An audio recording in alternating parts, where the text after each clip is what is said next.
আমার চারপাশে হাজার হাজার অতিথি পাখির চিৎকার চেঁচামেচি। এটাকে জ্ঞানজাম বলেন না, বলেন গুঞ্জন।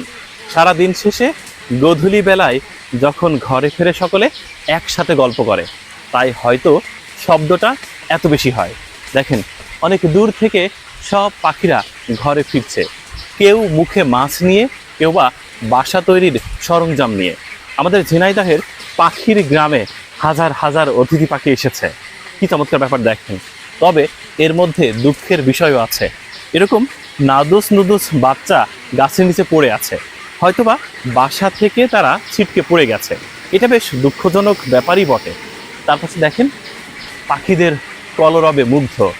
আশুরহাট গ্রামের শত শত গাছে এরা বাসা তৈরি করেছে। কেউ ফিরে এসে গল্প করে, জানিস আজকে খুব একটা খাবার পাইনি। কেউ বা গল্প করে শিকারের জালে প্রায় আটকা পড়েই গিয়েছিলাম। কেউ বা গল্প করে তীর ধনুকের হাত থেকে রক্ষা পেয়েছি। কেউ বা গল্প করে একেবারে বন্দুকের নল থেকে ফিরে এসেছি। তাই হয়তোবা এত গল্প, সারাদিনের জমানো গল্পগুলো বাসায় ফিরে সবাই শেয়ার করে, এ কারণে এত বেশি শব্দ হয়। এটাকে আমি জ্ঞানজাম বলবো না, ঝগড়াঝাটি বলবো না, বলবো গুঞ্জন, ভালোবাসার গুঞ্জন, একে অন্যের সাথে গল্প করার গুঞ্জন।